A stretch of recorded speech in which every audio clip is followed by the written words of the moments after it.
നമ്മുടെ നാട്ടിൽ ഒരുപാട് നല്ല പ്രൊഡക്റ്റുകൾ ഉണ്ട്. ഏത് സൂപ്പർ മാർക്കറ്റിലാണെങ്കിലും നിങ്ങൾ പോയി നോക്കിക്കോളൂ, അവിടെ നല്ല ഒരു കമ്പനിയുടെ പ്രൊഡക്റ്റ് ഉണ്ടാവും. നല്ല പ്രൊഡക്റ്റുകൾ കൊടുത്ത് പൂട്ടിപ്പോയിട്ടുണ്ട്. നമ്മുടെ കേരളത്തിൽ മന്തി കഴിക്കുന്നൊന്നും വലിയ പ്രശ്നമുള്ള കേസല്ല. കഴിച്ചു കഴിഞ്ഞാൽ നമുക്ക് ആരോഗ്യത്തിന് നല്ലതല്ല എന്ന് നമ്മൾ തന്നെ തിരിച്ചറിയേണ്ട കാര്യമാണ്. നമുക്കതിനകത്ത് റീപ്ലേസ് ചെയ്യാനൊന്നും പറ്റില്ല. നമുക്കതൊരു മദ്യപാനം പോലെ തന്നെയാണ്. അപ്പോൾ ഇന്ന് നമുക്കൊന്നും ആയിട്ടില്ല എന്ന് കരുതി നാളെ ഒന്നും ആവില്ല എന്ന് തന്നെ അർത്ഥമില്ല.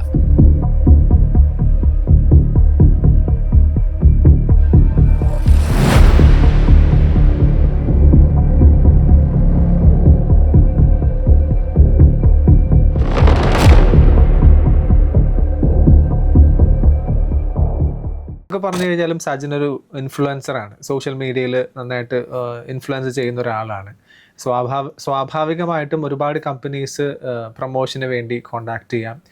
സജിനെ പോലെ ഒരു വ്യക്തിക്ക് പ്രൊമോഷൻ എടുക്കുക എന്ന് പറയുന്നത്, ഒരു പ്രോഡക്റ്റ് ചൂസ് ചെയ്യുക എന്ന് പറയുന്നത് അതൊരു ഈസി ആയിട്ടുള്ള ഒരു കാര്യമല്ല. ഇപ്പം നമ്മൾ ഈ ഒരു സൈഡിൽ നമ്മൾ ഇതിനെക്കുറിച്ച് നെഗറ്റീവ്സ് ഒക്കെ പറഞ്ഞിട്ട് കുറച്ച് നെഗറ്റീവ്സ് ഉള്ള അല്ലെങ്കിൽ പ്രശ്നങ്ങളുള്ള ഒരു ഫുഡ് പ്രോഡക്റ്റോ അല്ലെങ്കിൽ മറ്റെന്തെങ്കിലും പ്രോഡക്റ്റ് പ്രൊമോട്ട് ചെയ്ത് കഴിഞ്ഞാൽ ആ വിശ്വസ്തതയെ ബാധിക്കും, അല്ലേ, ആ ട്രസ്റ്റിനെ ബാധിക്കും. അപ്പം അതുകൊണ്ട് പ്രൊമോഷനൊക്കെ എങ്ങനെയാണ് എടുക്കാറുള്ളത്? എത്ര പ്രൊമോഷൻ റിജക്റ്റ് ചെയ്ത് കളഞ്ഞിട്ടുണ്ട്? നമ്മൾ പ്രൊമോഷൻസ് വളരെയധികം സെലക്റ്റീവാണ്. നമുക്ക് കുറേ കണ്ടീഷൻസ് ഉണ്ട്. ആ കണ്ടീഷൻസ് എല്ലാം ഓക്കെ ആണെങ്കിൽ മാത്രമേ നമ്മൾ പ്രൊമോഷൻസ് ആക്സെപ്റ്റ് ചെയ്യുള്ളൂ. അതുകൊണ്ട് തന്നെ നമ്മുടെ പേജിൽ പ്രൊമോഷൻ എന്ന് പറയുന്നത് വളരെ വിരലിലെണ്ണാവുന്ന പ്രൊമോഷൻസേ ഉണ്ടാവുള്ളൂ.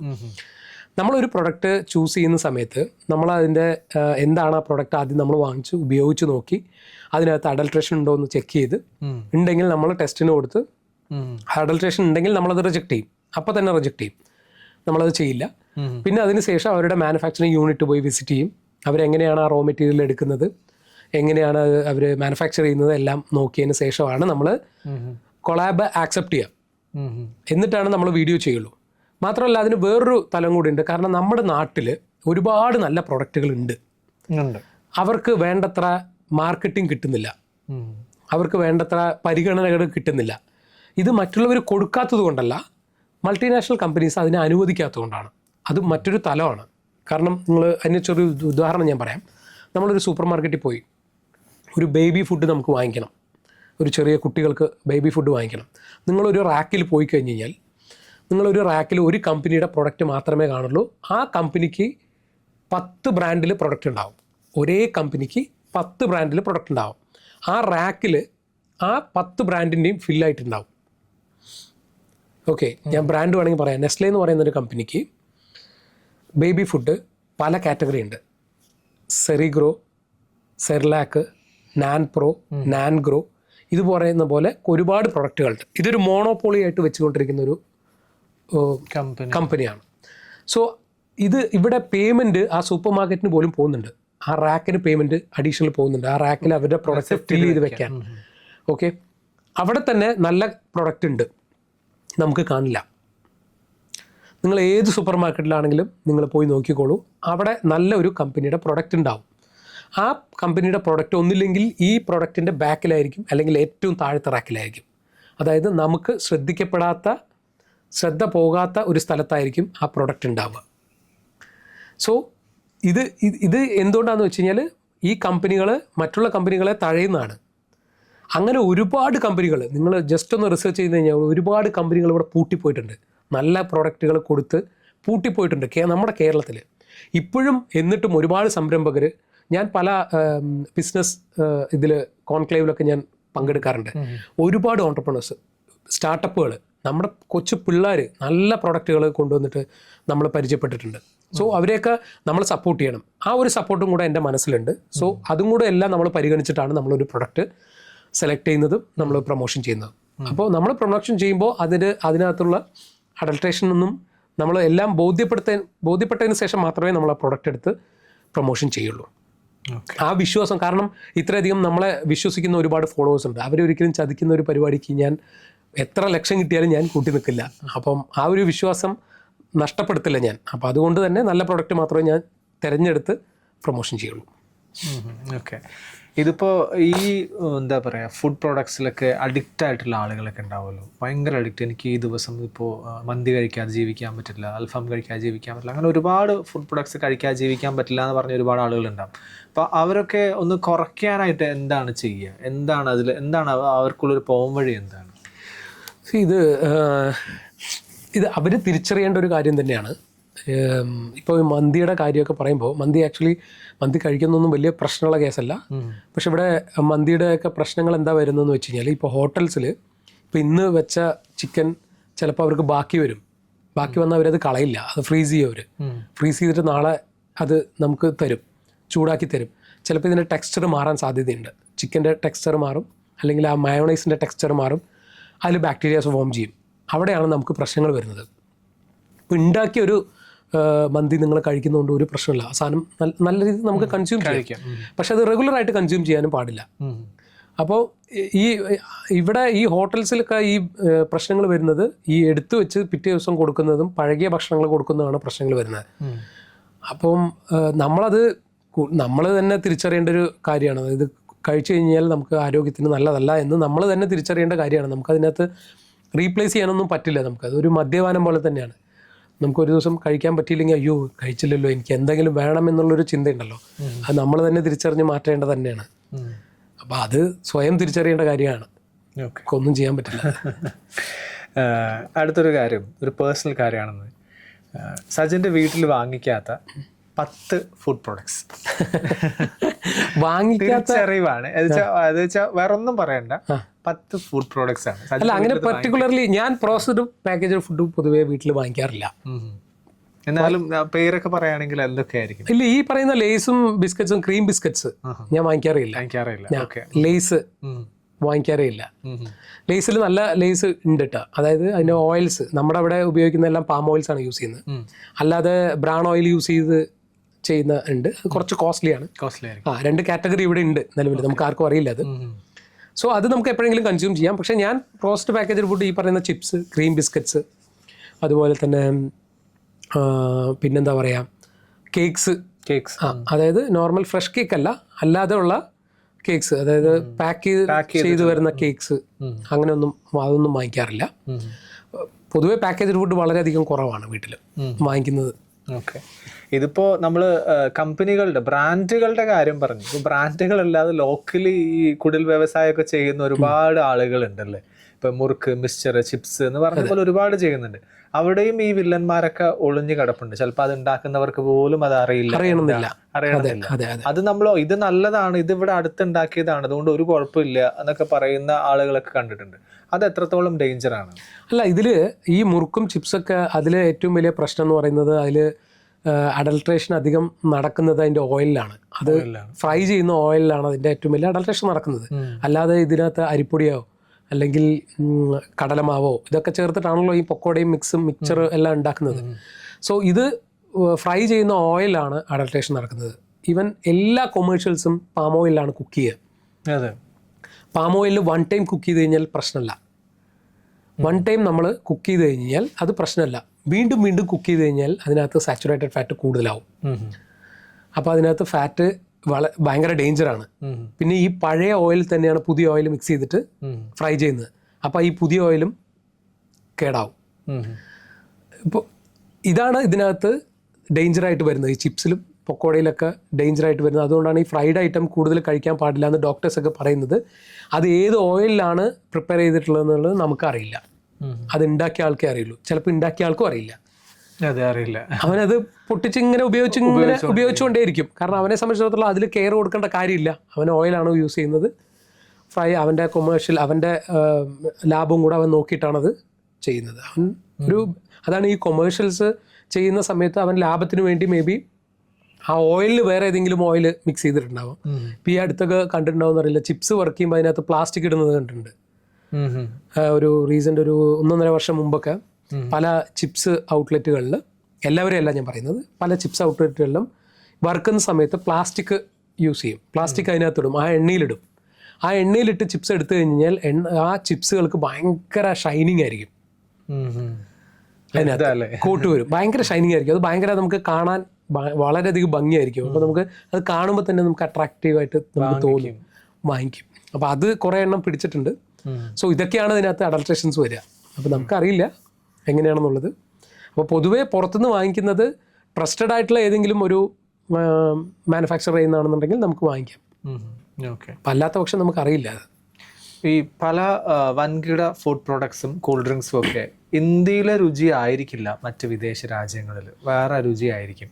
ഇപ്പോൾ പല സജിൻ്റെ വീഡിയോസിലും പറയാറുണ്ട് ഇന്ത്യയിൽ ഇങ്ങനെയൊക്കെയാണ്, പക്ഷെ പുറത്ത് ഇങ്ങനെയൊന്നും പാടില്ല, അവിടെ കർശനമായിട്ടുള്ള നിർദ്ദേശമുണ്ട്, അതാണ് കറക്റ്റായിട്ടുള്ള ആ ഒരു ഫുഡ് പ്രോഡക്റ്റ് എന്ന് പലതിലും ഞാനിങ്ങനെ കണ്ടിട്ടുണ്ട്. അപ്പോൾ ഇന്ത്യയിൽ എന്ത് മാകാം അല്ലേ? ഇത്രയധികം കോടിക്കണക്കിന് ജനങ്ങൾ ഉള്ളത് കൊണ്ടാണോ, ഇത്രയധികം കസ്റ്റമേഴ്സ് ഉള്ളത് കൊണ്ടാണോ ഇങ്ങനെ ആവുന്നത്?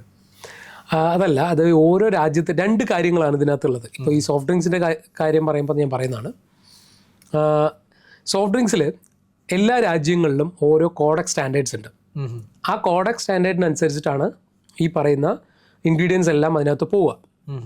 അപ്പോൾ ഒരു രാജ്യത്ത് ചേർക്കേണ്ട ഇൻഗ്രീഡിയൻറ്റ് ചിലപ്പോൾ ഇന്ത്യയിൽ ചേർക്കണമെന്ന് ഇല്ല, നിർബന്ധമില്ല. ഇവിടുത്തെ കോഡക്സ് സ്റ്റാൻഡേർഡ് അനുസരിച്ച് നിർബന്ധമില്ല. അപ്പോൾ ആ ഇൻഗ്രീഡിയൻസിൻ്റെ ഡിഫറൻസിൽ ടേസ്റ്റിൽ ഡിഫറൻറ്റ് വരാം. അങ്ങനെ വരാം. വിദേശത്തുള്ള സോഫ്റ്റ് ഡ്രിങ്ക്സും നമ്മുടെ ഇന്ത്യയിലുള്ള സോഫ്റ്റ് ഡ്രിങ്ക്സും വ്യത്യാസങ്ങൾ വരാം. പിന്നെ അതിനകത്ത് വരാനുള്ളത്, നമ്മുടെ ഇന്ത്യയിൽ ഒരു സോഫ്റ്റ് ഡ്രിങ്ക്സ് അത് മാനുഫാക്ചർ ചെയ്ത് അത് ട്രാവൽ ചെയ്ത് ഒരു കടയിലെത്തി നമ്മുടെ കയ്യിലെത്തുമ്പോൾ ഈ 4 പ്രോസസ്സിലൂടെയാണ് നമ്മുടെ കയ്യിലെത്തുന്നത്. ഇതിനകത്ത് ഈ സോഫ്റ്റ് ഡ്രിങ്ക്സിന് ഒരേ ടെമ്പറേച്ചർ മെയിൻറ്റെയിൻ ചെയ്യണമെന്ന് നിയമമാണ്. ഓക്കെ, മാനുഫാക്ചർ ചെയ്യുമ്പോൾ അവർ ഒരു ഇത്ര ഡിഗ്രിയിലായിരിക്കും, കൂളിലായിരിക്കും അത് മാനുഫാക്ചർ ചെയ്യുക. അത് കഴിഞ്ഞ് അത് സ്റ്റോക്കിസ്റ്റിൻ്റെ അടുത്ത് പോകുമ്പോൾ ആ ടെമ്പറേച്ചർ ആവില്ല. അതൊരു ഹോൾസെയിലറിൻ്റെ അടുത്ത് പോകുമ്പോൾ ആ ടെമ്പറേച്ചർ ആവില്ല. ഇത് നേരെ കടയിലേക്ക് എത്തും. ഇന്ന് പല കടകളിലും സോഫ്റ്റ് ഡ്രിങ്ക്സുകൾ കടകളിൽ കെട്ടിത്തൂക്കി പുറത്തിട്ടിട്ടുണ്ടാവും. പല കൗണ്ടറുകളിലും ഓപ്പൺ ആയിട്ട് വെച്ചിട്ടുണ്ടാവും. സോഫ്റ്റ് ഡ്രിങ്ക്സ് ഒരിക്കലും ഓപ്പൺ ആയിട്ട് വെക്കാൻ പാടില്ല. അതിനൊരു ടെമ്പറേച്ചർ മെയിൻറ്റെയിൻ ചെയ്ത് അത് കൂൾ പ്ലേസ് തന്നെയായിരിക്കണം വെക്കേണ്ടത്. പക്ഷേ ഇന്ന് നമ്മുടെ ഇന്ത്യയിലെ എല്ലാ കടകളിലും ഇത് ഓപ്പൺ ആയിട്ടാണ് വെച്ചിരിക്കുന്നത്. ഇത് അൾട്രാ വയലറ്റായിട്ട് ഇത് ചെയ്ത് കഴിഞ്ഞ് കഴിഞ്ഞാൽ അതിനകത്ത് ടോക്സിക് കണ്ടൻറ്റ് കൂടും. ഈ സാധനം നോർമലായിട്ട് കഴിക്കുന്നത് തന്നെ അപകടമാണ്. ഇതും കൂടെ ആകുമ്പോൾ എന്തായിരിക്കും സ്ഥിതി? മാത്രമല്ല, ഈ പറയുന്ന സൂര്യപ്രകാശം അതിൽ തട്ടുമ്പോൾ ഇതിൻ്റെ കണ്ടെയ്നേഴ്സ്, ഈ പ്ലാസ്റ്റിക് കണ്ടെയ്നേഴ്സ് എന്ന് പറയുന്നത് 1 ടൈം യൂസിൻ്റെ കണ്ടെയ്നേഴ്സാണ്. അത് വളരെ ലോക്കലി പ്രൊഡ്യൂസ് ചെയ്യുന്ന ഒരു കണ്ടെയ്നേഴ്സാണ് ഈ പാക്കറ്റ് സോഫ്റ്റ് ഡ്രിങ്ക്സിൽ വരുന്ന എല്ലാ ബോട്ടിൽസും. ഇത് എന്തെങ്കിലും തരത്തിലുള്ള കെമിക്കൽ റിയാക്ഷൻ ഉണ്ടായാൽ ഇത് ആ ലിക്വിഡിലേക്ക് വരും, ആ സോഫ്റ്റ് ഡ്രിങ്ക്സിലേക്ക് കലർന്നു കഴിഞ്ഞാൽ അതിൻ്റെ ടെക്സ്ചർ മാറും, ടേസ്റ്റ് മാറും, എല്ലാം മാറും. അതുകൊണ്ടാണ് നമുക്ക് പലപ്പോഴും ഇന്ത്യയിൽ കുടിക്കുന്ന ഡ്രിങ്കും പുറത്ത് കുടിക്കുന്ന ഡ്രിങ്കും ടേസ്റ്റ് ഡിഫറൻറ്റ് തോന്നാനുള്ള 2 കാരണങ്ങൾ. അത് ഈവൻ സോഫ്റ്റ് ഡ്രിങ്ക്സ് മാത്രമല്ല, വെള്ളം പോലും നമ്മൾ നോർമൽ ടെമ്പറേച്ചറിൽ സൂക്ഷിക്കാൻ പാടില്ല. കൂൾ ടെമ്പറേച്ചറിൽ മാത്രമേ സൂക്ഷിക്കാൻ പാടുള്ളൂ. അല്ലെങ്കിൽ നോർമൽ റൂം ടെമ്പറേച്ചറിൽ സൂക്ഷിക്കാം, പക്ഷെ ഒരിക്കലും സൂര്യപ്രകാശം വെയിലത്ത് കൊള്ളുന്ന ഭാഗത്ത് ഇതൊരിക്കലും സൂക്ഷിക്കരുത്. പക്ഷെ ഇന്ന് നമ്മുടെ അവിടെ ട്രാവൽ ചെയ്യുന്ന, നിങ്ങൾ ഇതൊക്കെ ട്രാവൽ ചെയ്ത് കൊണ്ടുപോകുന്ന ട്രാവലേഴ്സ് പോലും ഓപ്പൺ വെഹിക്കിളിലാണ് ഈ സാധനം കൊണ്ടുപോകുക.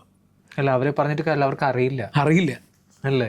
ആ നിയമം ഉണ്ട് ഇവിടെ. അത് ഓപ്പൺ വെഹിക്കിളിൽ കൊണ്ടുപോകാൻ പാടില്ല. അത് കവേർഡ് വെഹിക്കിളിലാണ് കൊണ്ടുപോകാൻ പാടുള്ളൂ. സുനിൽ ബ്രോ വിദേശത്ത് പോയിട്ടുണ്ടെങ്കിൽ അവിടെ പോയിട്ടുണ്ടെങ്കിൽ അറിയാൻ പറ്റും, ഒരൊറ്റ പ്രൊഡക്റ്റ് പോലും അവർ ഓപ്പൺ വെഹിക്കിളിൽ കൊണ്ടുപോകില്ല. സോഫ്റ്റ് ഡ്രിങ്ക്സുകൾ അവർ കവേർഡ് വെഹിക്കിളിലേ കൊണ്ടുപോകുള്ളൂ. അത് എത്രത്തോളം അപകടകരമായിട്ടുള്ള, അത് വലിയ അപകടമാണ്, പൈസ കൊടുത്ത് വലിയ അപകടമാണത്. അത് നമ്മൾ തിരിച്ചറിയുന്നില്ല. അത് കാരണം നമ്മൾ നോർമലൈസ് ചെയ്യും, ഇതൊന്നും കുഴപ്പമില്ല, ഇതൊന്നും പ്രശ്നമല്ല എന്ന് നോർമലൈസ് ചെയ്തുകൊണ്ടാണ് നമ്മുടെ പ്രശ്നം. ഇത് നമ്മൾ തിരിച്ചറിയണം. ഈവൻ വെള്ളം പോലും നമുക്ക് പ്രശ്നം തന്നെയാണല്ലേ? ഇപ്പോൾ ഒരു അസുഖം വന്നു കഴിഞ്ഞിട്ട് ശേഷമായിരിക്കും നമ്മൾ ഇതിനെ കുറിച്ചൊക്കെ ചിന്തിക്കുക. അങ്ങനെ അതിന് ശേഷം ചിന്തിച്ചത് കൊണ്ടാണ് സജൻ ഇപ്പോൾ ഇങ്ങനെ ഇവിടെ വന്നിരിക്കുന്നത്. അപ്പോൾ എത്രത്തോളം പ്രാധാന്യമുണ്ട് നമ്മുടെ ഹെൽത്തിന് എന്ന് മനസ്സിലാക്കുന്നത് നമ്മൾ അസുഖം വന്ന് വീണ് കിടക്കുമ്പോഴൊക്കെ ആയിരിക്കും. അപ്പോൾ അതിനെക്കുറിച്ചൊന്ന് പറയൂ, ആ ഒരു ഹെൽത്തിൻ്റെ ഇമ്പോർട്ടൻസ്. നമ്മൾ ഈ ഭക്ഷണം ഇതൊക്കെ അങ്ങനെയൊക്കെ ആളുകൾ അങ്ങനെ പലതും പറയും, അതൊന്നും മൈൻഡ് ചെയ്യേണ്ട കാര്യമില്ല, നമുക്ക് ആവശ്യം നമുക്ക് കഴിക്കാം, ഒറ്റ ജീവിതമേ ഉള്ളൂ എന്ന് പറയുന്ന ആൾക്കാരൊക്കെ ഉണ്ടല്ലോ, അവരോടൊക്കെ എന്താണ് പറയുന്നത്? അല്ല, ഇത് നമ്മൾ ഈ ഭക്ഷണം കഴിക്കുമ്പോൾ നമുക്ക് ഇൻസ്റ്റൻറ്റ് റിസൾട്ടൊന്നും കിട്ടില്ല. ഇപ്പോൾ നമ്മൾ ഇത് കഴിച്ചുകൊണ്ട് എന്താ പ്രശ്നം? പലരും പറയാറുണ്ട്, ഞാൻ എൻ്റെ കുട്ടിക്കാലത്ത് കുറേ കഴിച്ചിട്ടുണ്ട്, എനിക്കിതുവരെ പ്രശ്നങ്ങൾ ഉണ്ടായിട്ടില്ലല്ലോ. ഇത് നമുക്ക് ഇൻസ്റ്റൻ്റ് ആയിട്ടുള്ളൊരു റിസൾട്ടല്ല കിട്ടുക. നമുക്ക് നമ്മുടെ ഫ്യൂച്ചറിൽ ബാധിക്കുന്ന ഒരു കാര്യമായിരിക്കും. നമ്മളൊരിക്കലും 10 വർഷത്തേക്ക് മാത്രമേ ജീവിക്കുള്ളൂ, നമുക്കൊരിക്കലും പറയാൻ പറ്റില്ലല്ലോ. അപ്പോൾ നമ്മുടെ ജീവൻ ഉള്ളിടത്തോളം കാലം നമ്മൾ നമ്മുടെ ശരീരത്തെ സംരക്ഷിക്കുക എന്നുള്ളതാണ്. ഇപ്പോൾ ഈ പറയുന്ന ഈ പ്രൊഡക്റ്റുകൾ ഞാൻ പണ്ട് കുറേ കൺസ്യൂം ചെയ്തിട്ടുണ്ട്, എനിക്ക് പ്രശ്നങ്ങളൊന്നുമില്ല എന്ന് പറയുന്ന ആളുകളോട്, എൻ്റെ കുട്ടിക്കാലത്ത് ഞാൻ കണ്ടിട്ടുള്ളൊരു ആളുണ്ട്, എൻ്റെ അമ്മയുടെ വീട്ടിൽ, ബാലൻ എന്നാണ് ആളുടെ പേര്. അയാൾ അന്ന് മുതൽ ഇന്ന് റീസെൻ്റ്ലി വരെ ഡെയിലി വെള്ളമൊടിക്കുന്ന ആളാണ്. ഡെയിലി അയാൾ വെള്ളമൊടിക്കുക. ഞാൻ വെള്ളമൊടിക്കാതെ അയാൾ കണ്ടിട്ടില്ല. ഓക്കെ, അദ്ദേഹത്തിന് ഇപ്പോൾ ഒരു പ്രശ്നമില്ല എന്ന് കരുതി ആൽക്കഹോൾ നല്ലതാണെന്ന് പറയാൻ പറ്റുമോ? ഒരിക്കലും ഇല്ല. ഇതുപോലെ തന്നെയാണ് ഫുഡ്. അത് ഓരോരുത്തരുടെ ബോഡിയുടെ ഇത് ചിലപ്പോൾ ഒരാൾക്ക് ഇമ്മ്യൂണിറ്റി പവർ കൂടുതലുണ്ടാവാം. അപ്പം അവന് കൺസ്യൂം ചെയ്ത് കഴിഞ്ഞാൽ മേ ബി അവനെ എഫക്ട് ചെയ്യണമെന്നില്ല. ചിലപ്പോൾ പെട്ടെന്ന് ഒരു കുട്ടിക്ക് അത് എഫക്ട് ചെയ്യാം, ഫുഡ് പോയ്സൺ എഫക്ട് ചെയ്യാം. അത് ഓരോരുത്തരുടെ ശരീരത്തിനനുസരിച്ചിട്ടാണ്. അപ്പോൾ ഇന്ന് നമുക്കൊന്നും ആയിട്ടില്ല എന്ന് കരുതി നാളെ ഒന്നും ആവില്ല എന്ന് തന്നെ അർത്ഥമില്ല. ഒരിക്കലും പറയാം. അതെ, അപ്പം തീർച്ചയായിട്ടും അത് നാളെ നമുക്കുണ്ടാവും. അത് നമ്മൾ തിരിച്ചറിയാം. അത്രയും. ഓക്കെ, എന്തായാലും അഭിനന്ദനങ്ങൾ, ആശംസകളൊക്കെ ഞാൻ അറിയിക്കുകയാണ്. Thank you. കാര്യം ഇങ്ങനെ ഒരു ഇനീഷ്യേറ്റീവ് വളരെ റയർ ആയിരിക്കും. ആളുകൾ സ്വന്തം ലാഭത്തിന് വേണ്ടി, സ്വന്തം നേട്ടത്തിന് വേണ്ടി ഓടിക്കൊണ്ടിരിക്കുന്ന ഈ ഒരു കാലഘട്ടത്തിൽ ഇങ്ങനെ സമൂഹത്തിന് വേണ്ടി ഒരുപാട് ഭീഷണികളൊക്കെ നേരിട്ട് ഇറങ്ങുക എന്ന് പറയുന്നത് വലിയൊരു കാര്യം തന്നെയാണ്. അതിന് ഹാറ്റ്സ് ഓഫ്. ഇനി ഭാവി പരിപാടികൾ എന്തൊക്കെയാണ്, അതിനെക്കുറിച്ചൊന്ന് പറയാം. ഭാവി ഇനി നമ്മളെ പരിപാടി ശരിക്കും കുട്ടികൾ കുറേ സ്കൂൾസിലൊക്കെ നമുക്ക് ഈ അവയർനെസ് ക്ലാസ്സസ് കണ്ടക്ട് ചെയ്യണമെന്ന് ആഗ്രഹമുണ്ട്. അത് കുറേ സ്കൂൾസിൽ നമ്മൾ ഇപ്പം തന്നെ ഓൾറെഡി സമീപിച്ചിട്ടുണ്ട്. മാത്രമല്ല കേരളത്തിലുടനീളം എല്ലാ സ്കൂൾസിലും കുട്ടികളെയും പാരൻസിനെയും ഉൾപ്പെടുത്തിയിട്ട് അവയർനെസ് ക്ലാസ് നമുക്ക് കണ്ടക്ട് ചെയ്യണമെന്നുണ്ട്. കൂടുതൽ ബോധവൽക്കരണങ്ങൾ കൂടുതൽ ജനങ്ങളിലേക്ക് എത്തിക്കണമെന്നുണ്ട്. ഇപ്പോൾ വീഡിയോ നമ്മൾ ആഴ്ചയിൽ 2-3 എന്ന് വെച്ചിട്ടാണ് ചെയ്യുന്നത്. കൂടുതൽ വീഡിയോസ് ചെയ്യണമെന്നുണ്ട്. കാരണം ഇതിൻ്റെ റിസർച്ചും കാര്യങ്ങളൊക്കെ അതിന് തന്നെ നമുക്കൊരു ടൈം എടുക്കുന്നുണ്ട്. അപ്പോൾ ഡെയിലി വീഡിയോസൊക്കെ ചെയ്യണമെന്നുണ്ട്. അപ്പോൾ നമുക്കൊരു ടീമായി അല്ലെങ്കിൽ എല്ലാം ഓരോ കാര്യങ്ങളൊക്കെ ചെയ്യാൻ ഒരാളുണ്ട് എന്നുണ്ടെങ്കിൽ നമുക്ക് തീർച്ചയായിട്ടും കൂടുതൽ വീഡിയോസ് ഇടാൻ പറ്റും, കൂടുതൽ ആളുകളിലേക്ക് എത്തിക്കാൻ പറ്റും. അപ്പോൾ അതൊക്കെ നമ്മളിപ്പോൾ ട്രൈ ചെയ്തുകൊണ്ടിരിക്കുന്നുണ്ട്. ഇപ്പോൾ ഈവൻ നമ്മൾ ക്യാമറ എടുക്കുന്നതും എഡിറ്റ് ചെയ്യുന്നതും പോസ്റ്റ് ചെയ്യുന്നതും എല്ലാം ഞാൻ തന്നെയാണ്. അതെ. അപ്പോൾ അതിനൊക്കെ ഓരോ ആൾക്കാരെ നമുക്ക് കിട്ടുകയാണെന്നുണ്ടെങ്കിൽ നമുക്ക് ആ വീഡിയോ എടുത്ത് പോവുക എന്നുള്ളൊരു ആ ഒരു ഫോർമാറ്റിലേക്ക് എത്തിക്കഴിഞ്ഞാൽ നമുക്ക് കൂടുതൽ സബ്ജക്റ്റ് ചെയ്യാൻ പറ്റും, കൂടുതൽ ആളുകളിലേക്ക് എത്തിക്കാൻ പറ്റും എന്നുള്ളതാണ്. ഓക്കെ, അതിനുള്ള അവസരങ്ങൾ ഉണ്ടാവട്ടെ. മാത്രമല്ല നമ്മുടെ സിസ്റ്റത്തെ ഒന്ന് പൊക്കി കൊണ്ടുവരണം. ആക്ച്വലി തട്ടി ഉണർത്തണം ശരിക്കും. നമ്മളത് ലീഗലായിട്ട് തന്നെ, അതായത് ജനാധിപത്യ ജീവികളാണല്ലോ നമ്മൾ. അപ്പം മെയിൽ അയച്ച് പരാതികൾ കൊടുത്ത് അതെല്ലാം ഫോളോ അപ്പ് ചെയ്ത് അതും മുന്നോട്ട് കൊണ്ടുപോകണമെന്നുണ്ട്. അപ്പം അതും കൊണ്ടുപോകാൻ സാധിക്കട്ടെ. ഓക്കെ, തീർച്ചയായിട്ടും അങ്ങനെ എല്ലാ കാര്യങ്ങളും നടക്കട്ടെ എന്ന് ഞാൻ ആശംസിക്കുന്നു. Thank you so much Sajin. ഒരുപാട് സന്തോഷം. പലതും പുതിയ കാര്യങ്ങളായിരുന്നു. എനിക്കും കണ്ടുകൊണ്ടിരിക്കുന്നവർക്കും അങ്ങനെ തന്നെ ആയിരിക്കും. എല്ലാവിധ ആശംസകളും ഒരിക്കൽ കൂടെ നേരിടുന്നു. Thank you so much. Thank you. Guest റൂമിന്റെ ഇന്നത്തെ എപ്പിസോഡ് ഇവിടെ പൂർണ്ണമാവുകയാണ്. സജിൻ സുരേന്ദ്രനായിരുന്നു ഇന്ന് നമ്മുടെ കൂടെ ഗസ്റ്റ് റൂമിൽ ഉണ്ടായിരുന്നു. വീണ്ടും ഇതുപോലുള്ള അതിഥികളുമായി ഒന്നിക്കാം. അതുവരേക്കും it's me Sonal signing off.